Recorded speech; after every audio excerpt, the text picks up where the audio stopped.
আপনারা এখন দেখছেন সনাতন মিডিয়া প্লাস। চ্যানেলটিতে নতুন হলে এখনই সাবস্ক্রাইব। কৃষ্ণ শ্রীমদ্ ভাগবতের প্রথমে দশম স্কন্ধে রয়েছে, এখানে আছে সেখানে নাই, সেখানে আছে এখানে নাই। তারপরে বললেন এখানেও আছে সেখানেও আছে, এখানেও নাই সেখানেও নাই। খুবই আশ্চর্যজনক প্রশ্ন। কৃপা করে ভক্তগণ সম্মুখে আগিয়ে আসবেন, কেননা ভক্ত বদন দর্শন না হলে এবং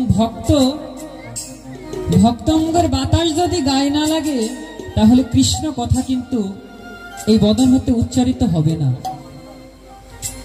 কৃপা করে আপনারা সকলে বসুন। শাস্ত্রে ভাগবতে বললেন যে এখানে আছে সেখানে নাই। তাৎপর্যপূর্ণ প্রশ্ন।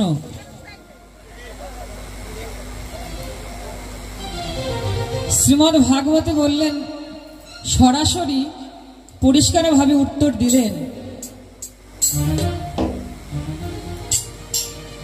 পূর্ব পুণ্য ফলে যাহারা এই মায়াময় জম্বুদ্বীপে এসে গোবিন্দ ভজনে বিমুখ হয়ে আছেন, পূর্ব জন্মের পুণ্য ফলে যাহারা এই মায়াময় জম্বুদ্বীপে ঐশ্বর্য ভোগে লিপ্ত আছেন এবং কৃষ্ণ ভজন হতে বিমুখ রয়েছেন, তারা এই মায়াময় জম্বুদ্বীপেই সুখ ঐশ্বর্য ভোগ করেছেন। তাদের এখানে আছে, কিন্তু সেখানে ভগবানের ধামে তাদের কিছু নেই। এখানে আছে সেখানে নেই। তারপরে বললেন সেখানে আছে এখানে নেই। একটু আগে তো হলো যে এখানে আছে সেখানে নেই, আর এখন হচ্ছে সেখানে আছে কিন্তু এখানে নেই।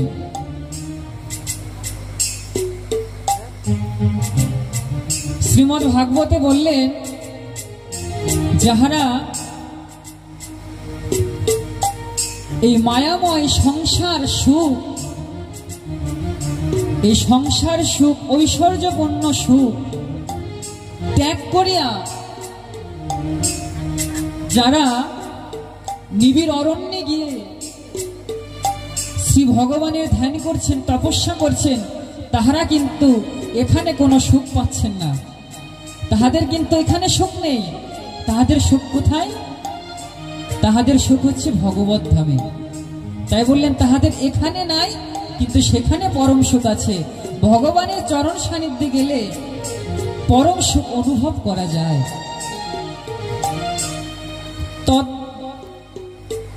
তৎপরে প্রশ্নটি হলো,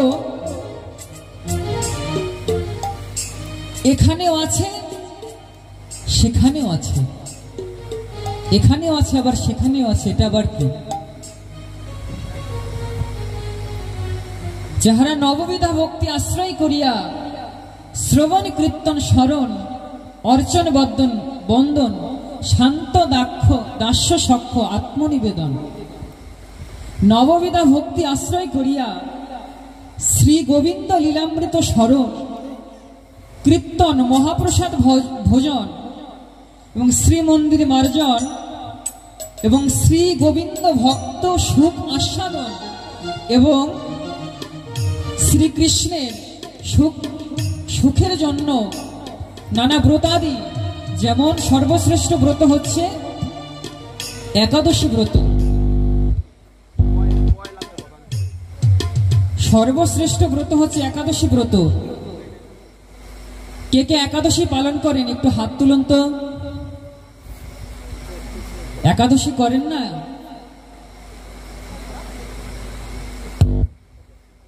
এখন আমরা হচ্ছে সনাতন ধর্মাবলম্বী। যেমন নদীর মধ্যে যেমন গঙ্গা শ্রেষ্ঠ,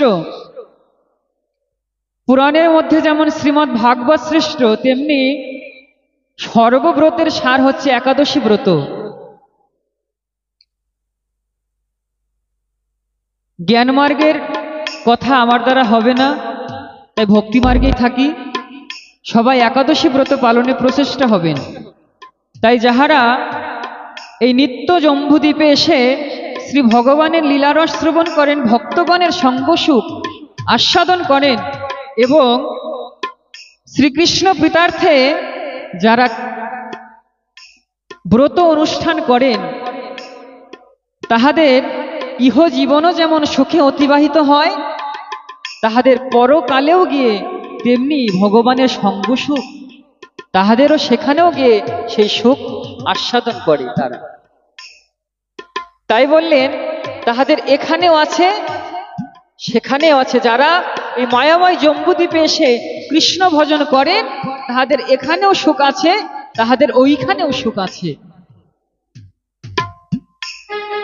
অন্নাভিলাষিতাং শূন্য কৃষ্ণ কর্মার্থম প্রীতম আনুকূল্যেন কৃষ্ণ অনুশীলন কৃষ্ণ ভক্তি উত্তমা। সমস্ত প্রকার কর্ম ত্যাগ করিয়া যিনি কৃষ্ণ প্রীতার্থে কর্ম করেন, সেটাই হচ্ছে উত্তম কর্ম। আর এই উত্তম কর্ম যিনি করেন, তিনি হচ্ছেন উত্তম ভক্ত। শাস্ত্রে এমনও নির্দেশ আছে, আমাদের জীবনের সময় হচ্ছে 4টি সময়। শাস্ত্রকার লিপিবদ্ধ করলেন 4টি সময়, সবাই লক্ষ্য করে শুনবেন।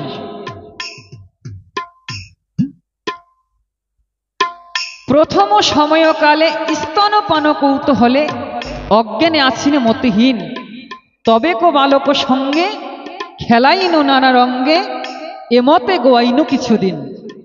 প্রথম সময় শৈশবকালে হেলাই খেলাই তো চলে যায়, তখন বুঝতে পারি না কৃষ্ণ ভজন কি, কৃষ্ণ ভজন কে শিখাবে। তাই শাস্ত্রকার বললেন, যদি একটা মাটির পুতলি দ্বারা যদি একটা মাটির মূর্তি তৈরি করা হয়, তাহলে সে মাটিটা যখন নরম থাকবে তখনই কিন্তু সে মাটি দিয়ে একটা মূর্তি বা একটা পুতুল তৈরি করা সম্ভব। তাই বললেন শিশুকালে যদি কৃষ্ণ ভজন না শেখানো হয়, কৃষ্ণ ভজন শেখাবে কে? কৃষ্ণ ভজন শিখাবে মাতা পিতা। মাতা পিতাকে আশ্রয় করিয়া গুরুর চরণ আশ্রয় করতে হয় এবং গুরুর চরণ আশ্রয় করিয়া ভগবানের চরণ সান্নিধ্যে পৌঁছানো যায়। তাই বললেন যেই মাতা পিতা, শ্রীমদ্ ভাগবতে বললেন, যেই মাতা পিতা কৃষ্ণ নিন্দুক, কৃষ্ণ বিদ্বেষী, সেই মাতা পিতাকে তৎক্ষণাৎ পরিত্যাগ করো। এমন অনেক প্রমাণ আছেন। নৃসিংহ চতুর্দশী গেল, আপনারা সবাই তো খুবই বিজ্ঞ, সবাই জানেন যে নৃসিংহ চতুর্দশী স্বয়ং প্রহ্লাদের পিতা ছিলেন হচ্ছেন বিষ্ণু বিদ্বেষী। তার কারণে প্রহ্লাদ কিন্তু তার পিতাকেও ত্যাগ করেছিলেন। তাই বললেন যেই পিতামাতা কৃষ্ণ ভজন সন্তানকে না শেখায়, সেই পিতামাতাকে তৎক্ষণাৎ পরিত্যাগ করো, শ্রীমদ্ ভাগবতে বলেছেন। এবং আরো বললেন, শ্রীমদ্ ভাগবতে বললেন যে পিতামাতা বৃদ্ধকালে কৃষ্ণ ভজন না করে বিভিন্ন তাসপাশা জুয়া ইত্যাদি লিপ্ত থাকে, সেই পিতামাতাকে বৃদ্ধকালে অন্ন দান করা তো দূরের কথা, সেই পিতামাতাকে এক বিন্দু জলও দান করা যাবে না। এত কথা বললেন শ্রীমদ্ ভাগবতে। কৃষ্ণ ভজন করিবার জন্য সংসারে তো আসা, কিন্তু কৃষ্ণ ভজন করিবার বিপরীতে আমাদের হৃদয়ে পাপরূপ পক্ষী করিল বাসা। তাই বললেন যারা কৃষ্ণ ভজন করেন তাহাদের এই যুগ এখানেও সুখ আছে এবং পরকালেও সুখ আছে। তারপরে বললেন যে এখানেও নাই সেখানেও নাই। তাৎপর্য কি? এখানেও নাই সেখানেও নাই। বললেন যাহারা কেবলমাত্র পরহিংসা, পরপীড়ন, জীবনান্তে পরিশ্রমে ধন উপার্জন। আমরা কিন্তু আমৃত্যু পর্যন্ত পরিশ্রম করি, ধন আহরণ করি, কিন্তু আমরা জানি না যে সেই ধনের কতটুকু ভোগ করে যেতে পারবো। যাহারা জীবনান্তে পরিশ্রমে ধনার্জন প্রভৃতি ক্লেশে জীবন যাপন করেন, ইহা ছাড়া আর কোনো শুভ কর্ম করেন না, কৃষ্ণ প্রীতার্থে কোনো কর্ম করেন না, এবং শ্রী গোবিন্দ ভজন করিতেও অবসর পান না, গোবিন্দ ভজন করিতেও সময় পান না, তাহারা নির্বোধ। তাহাদের মতো তাহাদের সুখ এখানেও হয় না এবং পরকালেও হয় না। তাই বললেন যাহারা কৃষ্ণ ভজন করে না তাহাদের এখানেও সুখ হয় না, পরকালেও সুখ হয় না। তাই গৌরহরি এসেছেন আজ কৃষ্ণ নবজলধর, আজ প্রেমামৃত ধার, লীলামৃত ধার আজ আমাদেরকে দান করেছেন। আর গৌরহরি কি করছেন? প্রেমামৃত সিন্ধু দান করেছেন।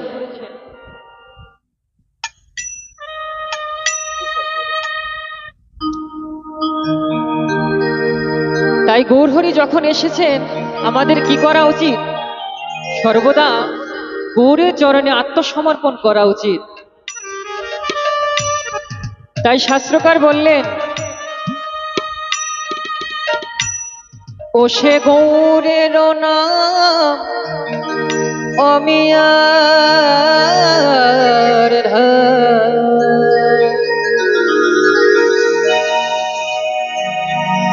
ও সে গৌরের নাম অমিয়ার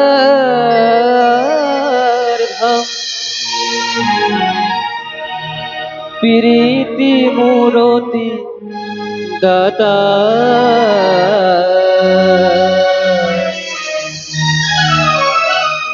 কহো না গৌর কথা, কহো না গৌর কথা, কহো না গৌর কথা, কহো না গৌর কথা। গৌরের নাম অমিয়ার ধাম,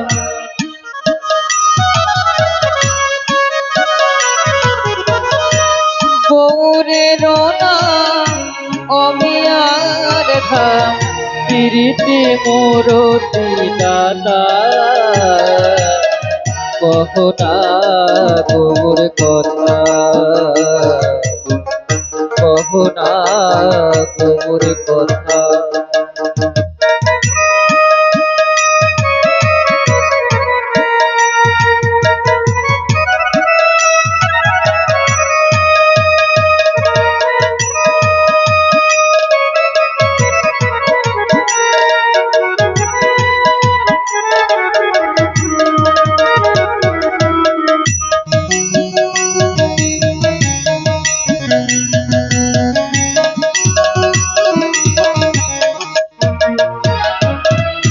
শয়নে গৌর, স্বপনে গৌর, গৌর গলার হার,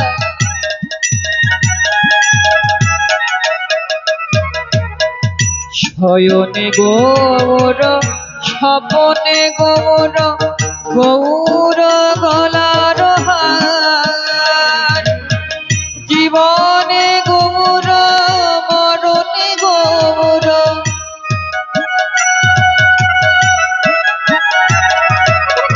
জীবনে গৌর, মরণে গৌর, গৌর গলার হার, কহো না গৌর কথা, মনে কহো না গৌর কথা।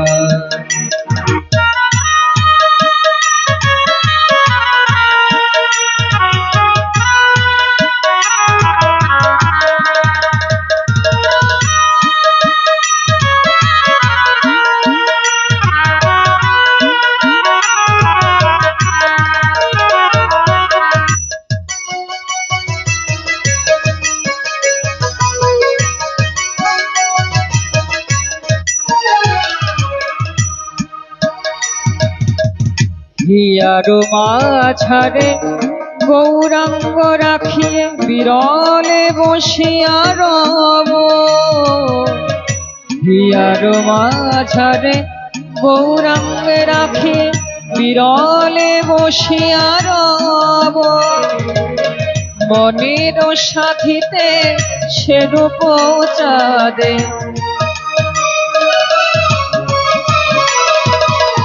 মনের সাথেতে সেরূপ চাঁদের নয়নে নয়নে তব কহো না গৌর কথা,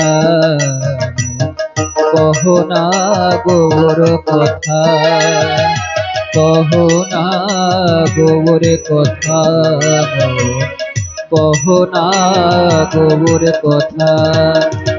গৌরের নাম অমিয়ার ধাম, গৌরের নাম অমিয়ার ধাম, প্রীতি মোরতি দাদা কহো না গৌর কথা, মনে কহো না গৌর কথা।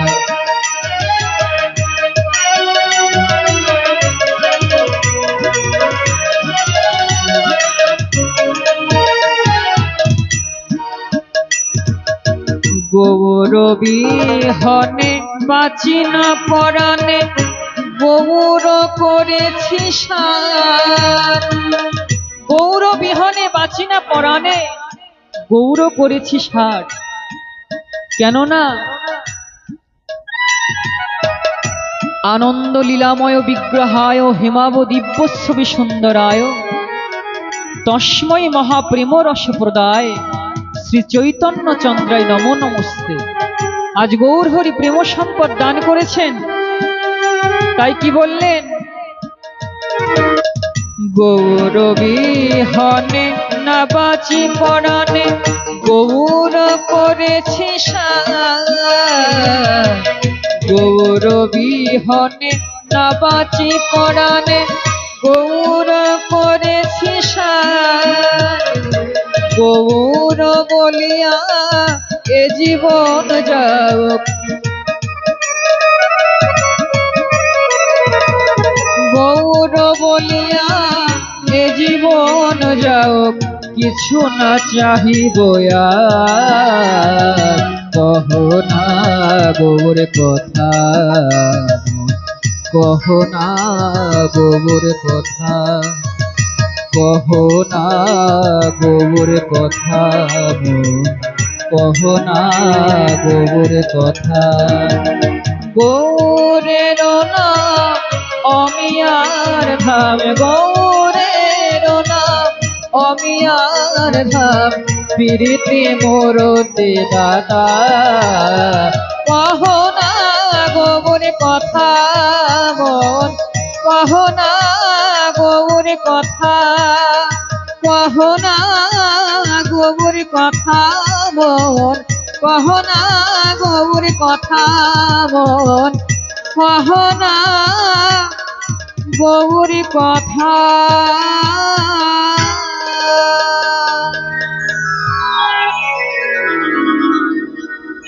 একমাত্র গৌর হরিকে যদি জীবনের সার করা যায়, ছাড়ি সব দেব কর্ম, কৃষ্ণ ভজনে হও উন্মুখ।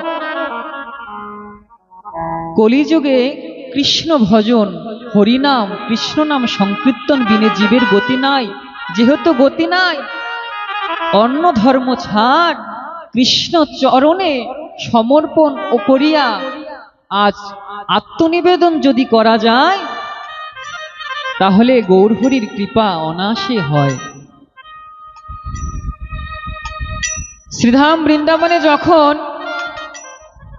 প্রাণবল্লভ গোবিন্দ যখন বাঁশি সুরে ডাক দিয়েছেন গোপীগণকে, আজ গোপীগণ কেহ চুলায় রন্ধন করেছিলেন, কেহ সন্তানকে স্তনপান করাচ্ছেন। যখনই আজ গোবিন্দের বাঁশি বেজে উঠল,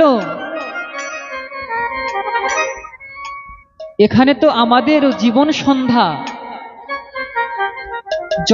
তখন যখন গোবিন্দের বাঁশি বেজে উঠবে তখন আর কৃষ্ণ কৃষ্ণ বলার সময় পাবো না, তখন সেই কৃষ্ণের চরণেই চলে যেতে হবে। তাই দ্বিতীয় সময়কালে বিকার ইন্দ্রিয় জালে পাপ পুণ্য কিছু নাহি ভয়, ভোগ বিলাস নারী এসব কৌতুক করি, তাহা দেখি হাসে যমরায়। তৃতীয় সময়কালে বন্ধন এসে হাতে গলে, পুত্র কলত্র গৃহবাস, আশা বাড়ে দিনে দিনে, ত্যাগ নাহি হয় মনে, হরিপদে না পড়িলে বাস। চতুর্থ সময় এলো যদি, হরিল চোখের জ্যোতি, শ্রবণে না শুনি অতিশয়, বলরাম দাসে কয়, এইবার রাখো মহাশয়, ভক্তিদান দেহ রাঙা পায়। যখন ভগবানের বাঁশি বেজে উঠবে, মানব জীবনের যখন চতুর্থ সময় এসে যাবে, তখন কি হবে জানো মোর মন? ইচ্ছে করবে যে হস্ত দ্বারা ভগবানের চরণে চন্দন চর্চিত করে একটি তুলসী পত্র অর্পণ করি, কিন্তু এই হস্তে শক্তি থাকবে না। ভগবানের পূজার ধূপ দীপের গন্ধ নাসিকায় সহ্য হবে না, দম বন্ধ হয়ে আসবে।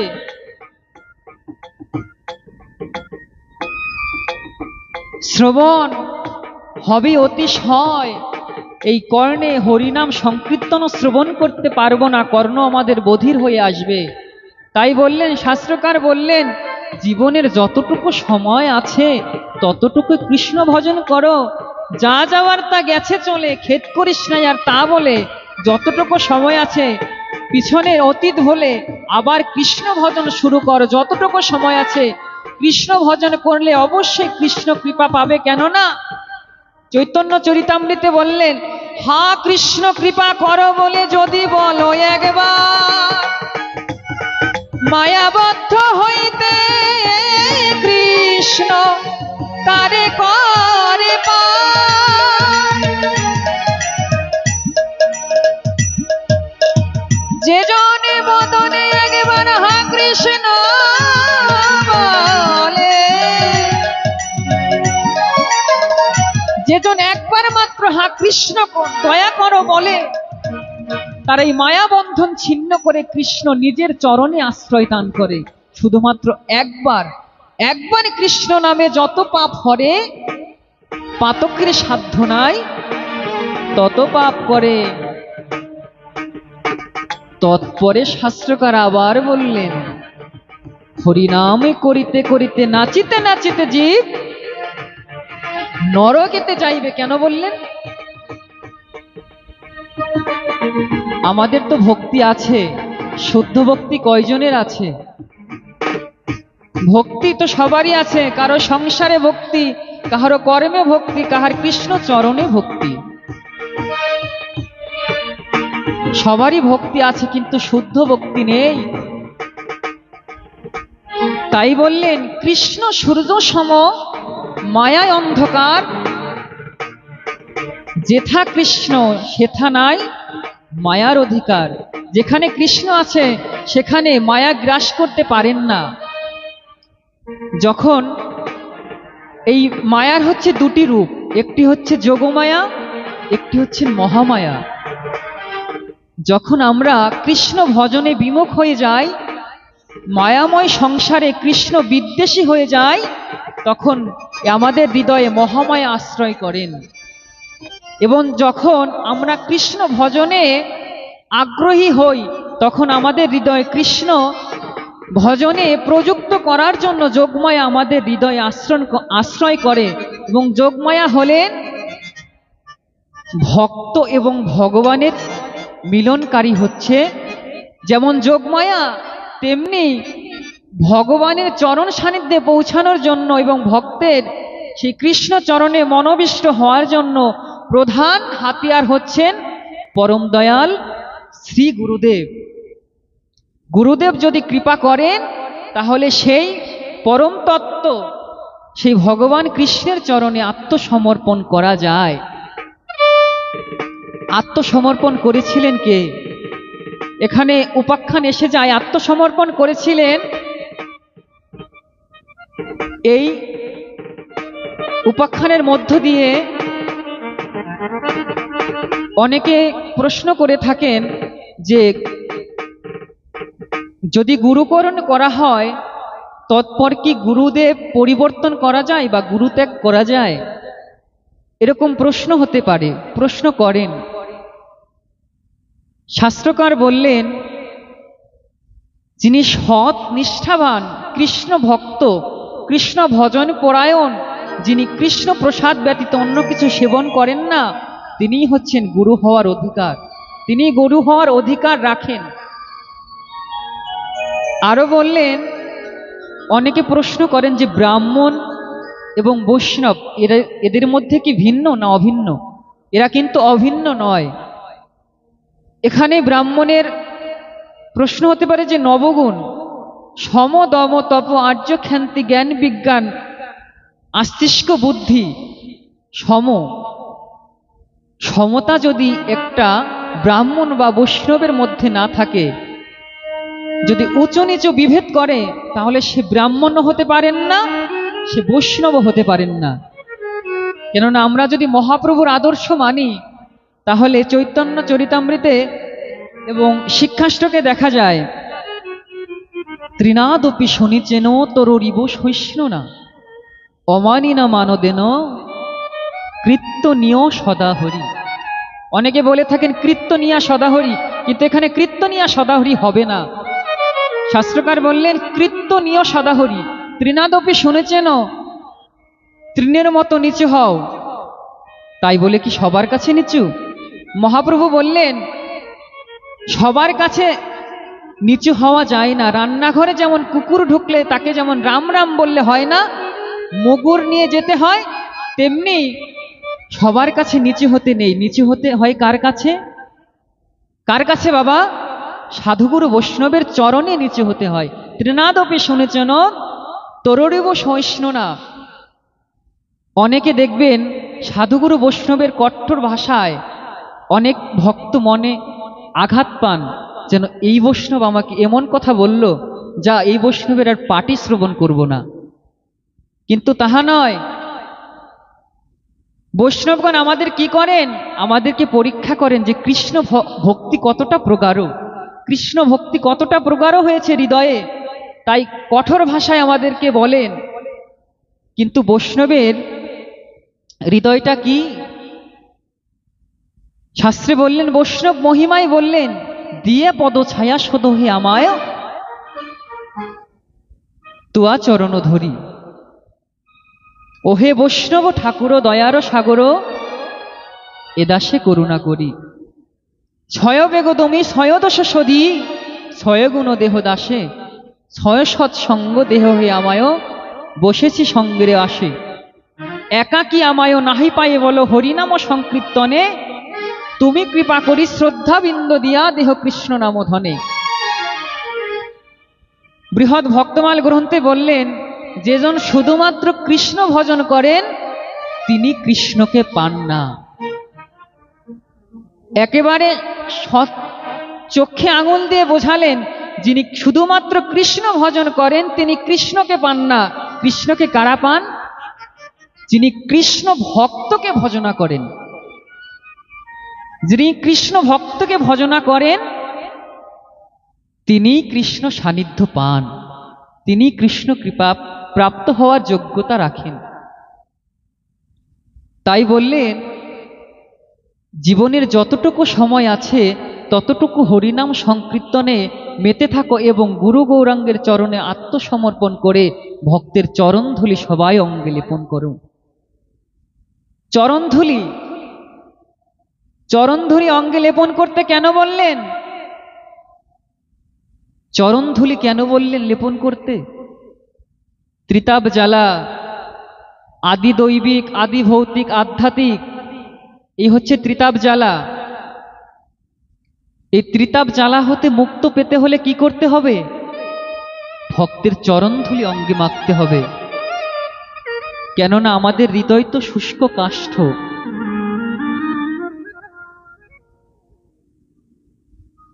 ডক্টর মহানামব্রত ব্রহ্মচারীজি বললেন, তার দর্শন দিয়ে বোঝালেন, আমাদের হৃদয়টা তো হচ্ছে শুষ্ক কাষ্ঠ। একটা শুষ্ক কাষ্ঠ যদি নদীতে ফেলে দেওয়া হয় তৎক্ষণাৎ কি বাবা সেটা ডোবে? সেটা কিন্তু ডোবে না। ভাসতে ভাসতে সেই কাষ্ঠের গায়ে লাগে সেই নদীর পলিযুক্ত কাদামাটি, বালি, এবং জল সিঞ্চন হতে হতে সে অনায়াসে দূরে গিয়ে সেই কাষ্ঠটি ভারী হয়ে অনায়াসে কিন্তু ডুবে যায়। যখন কাষ্ঠের ভিতরে জল সিঞ্চন হতে থাকে, ভারী হতে থাকে, তখন কিন্তু সেই কাষ্ঠটি অনায়াসে ডুবে যায়। তেমনি আমাদের হৃদয় কাষ্ঠটাও যদি সেই পলিমাটিরূপ ভক্তের চরণধূলি লেপন না করা যায় এবং নয়ন জল স্বরূপ নয়ন জলে সিক্ত না করা যায়, তথাপি কৃষ্ণ প্রেম সাগরে এই হৃদয় কাষ্ঠ কখনো ডুববে না। তাই সময় থাকতে সাধুগুরু বৈষ্ণবের চরণধূলি অঙ্গে লেপন করে আজ হা কৃষ্ণ বলে ডাকুন।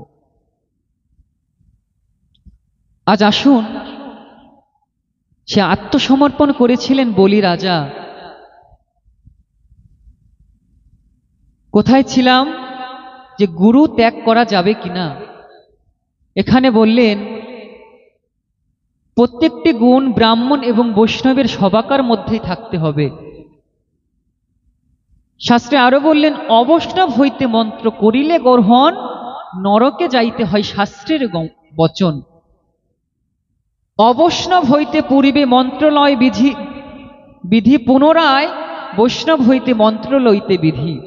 উচ্চ বংশ সমুৎপন্ন সর্বযজ্ঞবান, তথাপি তিনি যদি অবৈষ্ণব হন, তথাপিও তিনি যদি অবৈষ্ণব হন, গুরু হওয়ার যোগ্য তিনি তো নন।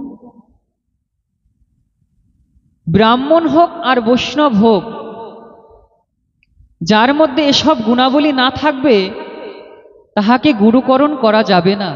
যিনি কৃষ্ণ ভজনে উন্মুখী করতে পারেন তিনিই গুরু। আজ আত্মসমর্পণ করেছিলেন বলি রাজা। এখানে বলি রাজা গুরু বাক্য পরিত্যাগ করেছিলেন বিধায় আজ প্রভুর চরণ পেয়েছিলেন।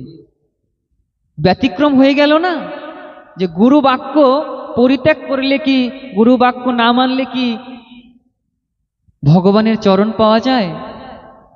পাওয়া যায়।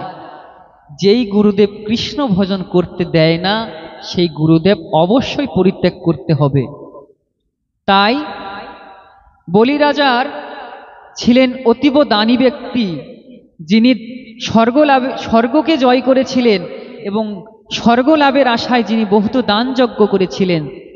তথাপিও বলি রাজার মনে ছিল অহংকার। এই অহংকারকে ত্যাগ করার জন্য, পরিত্যাগ করার জন্য আজ প্রভু বামন রূপ ধরে এসেছিলেন বলি রাজার কাছে। তখন বললেন, আমাকে ত্রিপাদ ভূমি দাও। বলল, মাত্র ত্রিপাদ ভূমি? ত্রিপাদ ভূমি বলতে 3 পা জমি।